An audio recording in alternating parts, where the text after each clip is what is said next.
বিষয়ৰ লগত অলপ কথা আলোচনা কৰিব বিচাৰিছোঁ। আপোনালোকে চাই থাকক এই বিষয়টোৰ ওপৰত।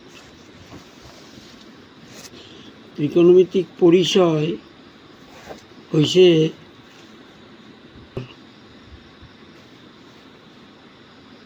তিনিটা বাহু অনুপাতৰ লগত সম্পৰ্ক থকা কেইটামান নাম।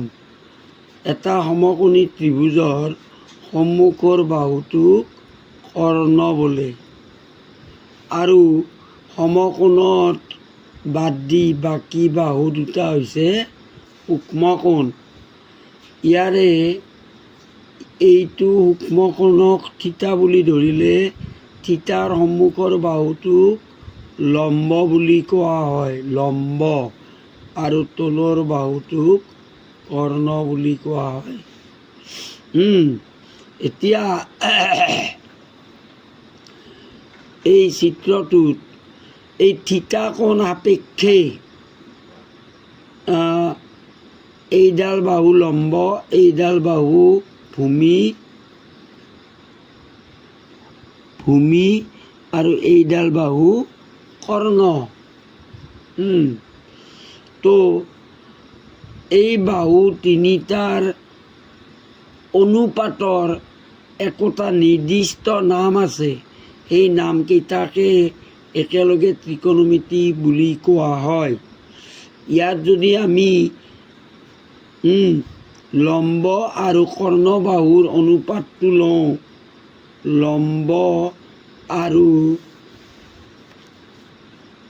কৰ্ণ বাহুৰ অনুপাতটো লওঁ, তাক চাইন থিতা বুলি কোৱা হ'ব।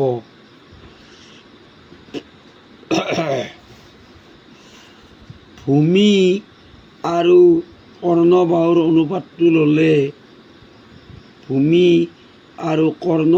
অনুপাতটো ল'লে, তাক কচ থিতা বুলি কোৱা হয়।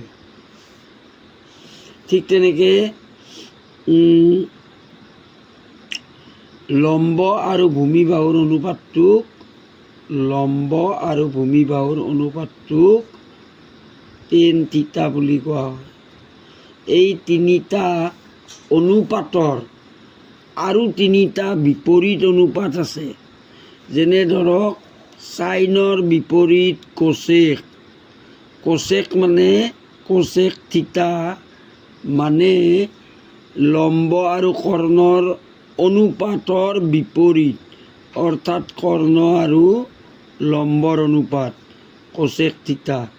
ঠিক তেনেকৈ কোচৰ বাবে এটা বিপৰীত অনুপাত আছে, তাক বোলা হয় চেক থিতা। অৰ্থাৎ ভূমি আৰু কৰ্ণৰ বিপৰীত অনুপাত, কৰ্ণ ভূমি। আকৌ টেনৰ বাবে এটা বিপৰীত অনুপাত আছে, তাক কোৱা হয় কট অনুপাত। অৰ্থাৎ লম্ব আৰু ভূমিৰ বিপৰীত ভূমি আৰু লম্ব।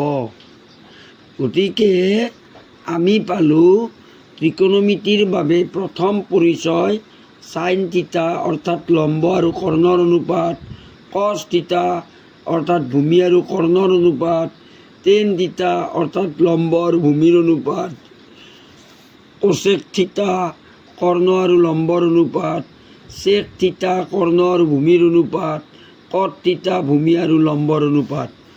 আৰু দুটা অনুপাত আছে।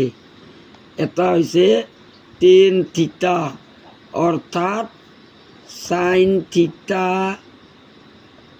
বাই কচ থিতা। চাইন থিতা আৰু কচ থিতাৰ অনুপাত টেন থিতা। গতিকে টেনৰ বিপৰীত অনুপাত যিহেতু কট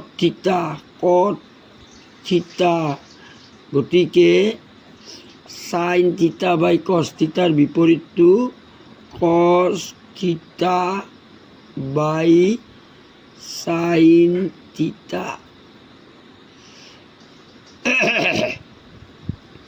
অংক কৰিবলৈ যাওঁতে এই কথাখিনি আমি ছাত্ৰ ছাত্ৰীসকলে ভালদৰে জানিব লাগিব।